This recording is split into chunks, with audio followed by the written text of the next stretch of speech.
Welcome to another mega exciting 5-minute auto pairing. So point du jour 2159. Can I play? I don't know. Okay, bishop g5 or e3. Ragozin. I think there was something on Reddit recently about taking on f6 here, which I did some analysis for actually. So I'm taking on f6 because it might be g5, bishop h4. There's some pressure on d5. I don't know if I want to release that bishop with cd. That would release that bishop.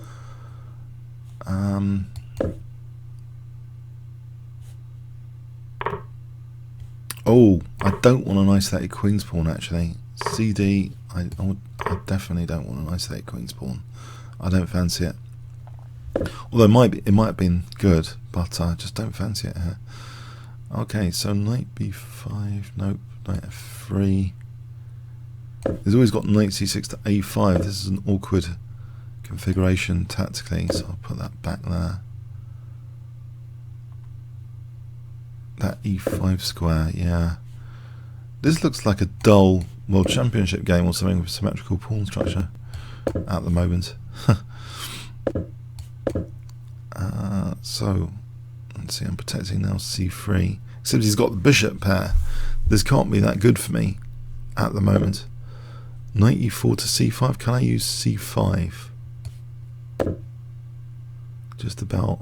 If I play b4 here, he's got knight takes b4. Yeah, so queen b1. I want to play b4 and knight c5 if I can. f5, well, at least there might be some weaknesses to target. Aha. Is this knight c5 happening? If he moves that knight, then what? Yeah, then what exactly? I don't know. He could move that knight.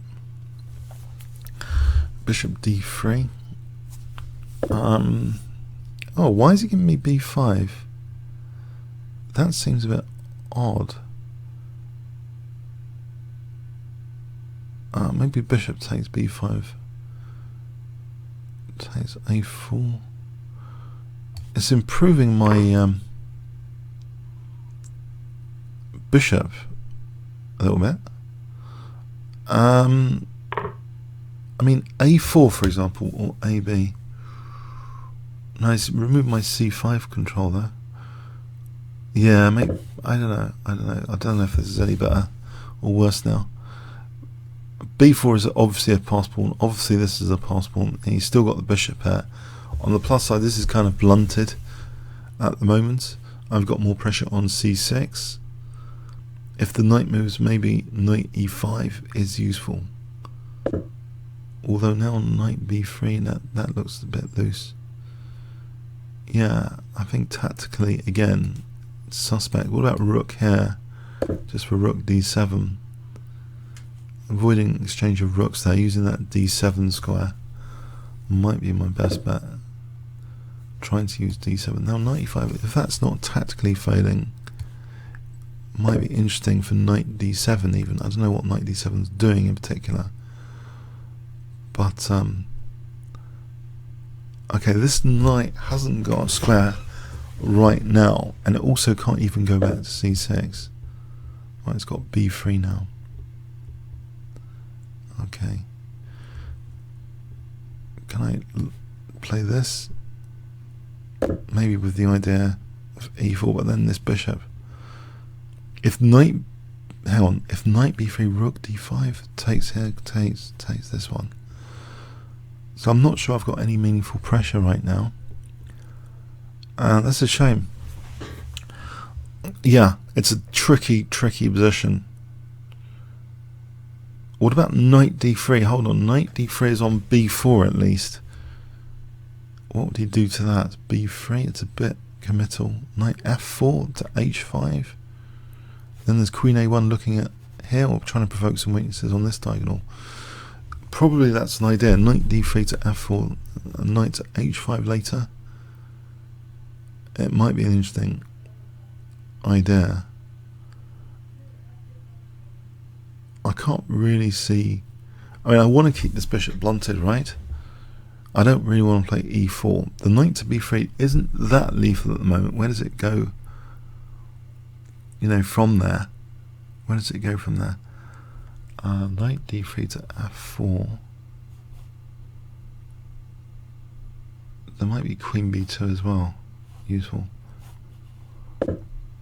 Alright.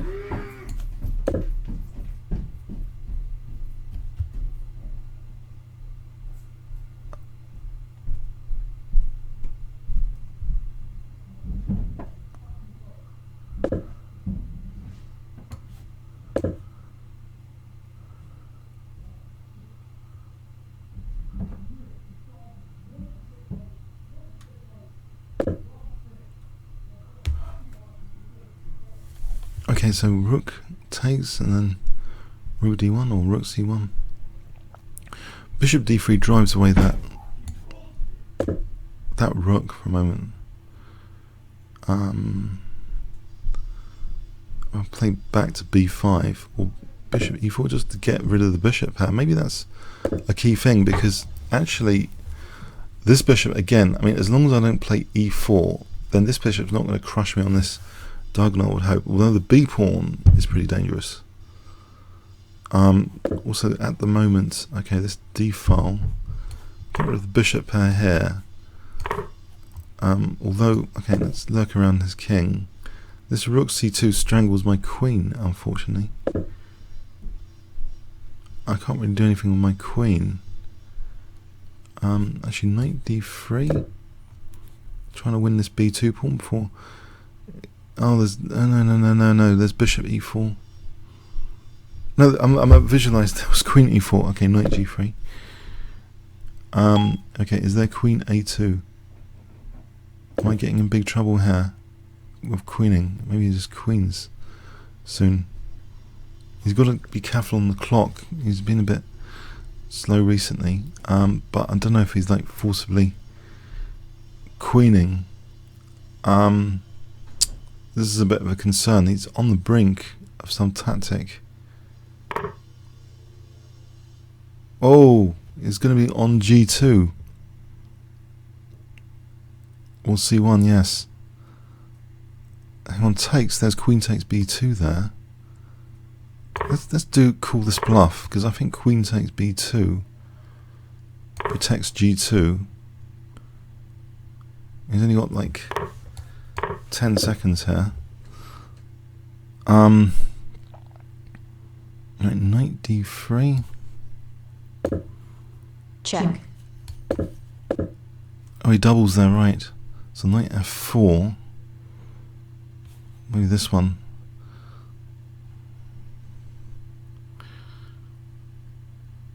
I don't know, really. He's going to kick it away after. Whoa. I'll be in trouble. I've got two knights controlling that square. Check. This is dangerous, to say the least. Oh! Oh, clear blue sky. A pawn.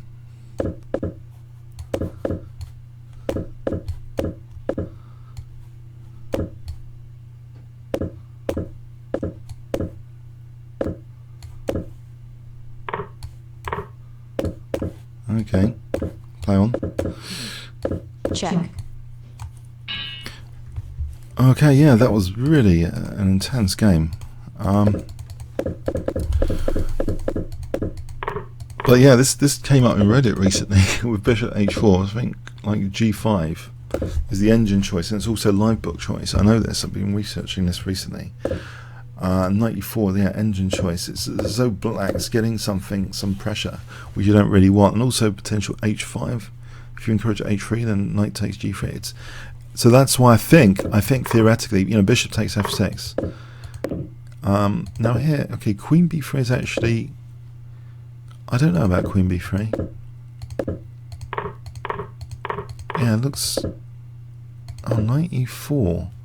Oh no, that looks so simple to get rid of the bishop pair, which is a priority really, and it's not a great bishop left behind. That would have solved a lot of problems early on. Again, knight e4. there's an advantage of the queen on f6 I'm not really picking up on tactically. Again, 94. I've missed about 4 times. 94 again. And now he's got that bishop pair he shouldn't have. He shouldn't have this bishop pair in this position. Black's better. That was a bit odd, though. I thought a5 was a bit odd. So maybe I'm... Oh, hang on. What's this? Rook d1 doesn't like... Now what happens if here?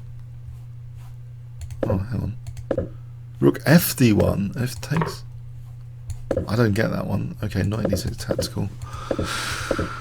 Yeah, I'm worse. That B pawn, yeah, I think the engine thinks black's clearly better. I mean, I'm not surprised. There's a huge B pawn here, but I have got rid of the bishop pair. Now, this position, knight e4. Okay, if rook here. Knight d6. Again, tactically, I'm not really looking at my opponent's queen position, it seems, at various instances in this game. Oh, this seems +6. Wow, that does seem brutal. So is this... The engine likes this tactic. Knight takes e3 is also... Check. I wonder why here. Rook takes d3. I thought the c pawn was dangerous. How about this g2 as well? If takes just queen g2. Oh, it's mating. Check. Ooh, that's pretty. Check. So, yeah, it seems this is good as well. It seems my position is lost technically. Check. But he's only got Check. 14 seconds here. So this is like +6 except for that move. e5, yes, just to get the g2. I think he's doing this and then g5 again. Maybe just g5. Yeah, okay, yeah, he just didn't have time there. That was unpleasant. I think the key thing about this game for this variation is that queen. I think you've got to be keen on looking at queen gaining, because the queen's coming out to f6, but strategically the bishop pair, I missed out on getting the bishop pair here.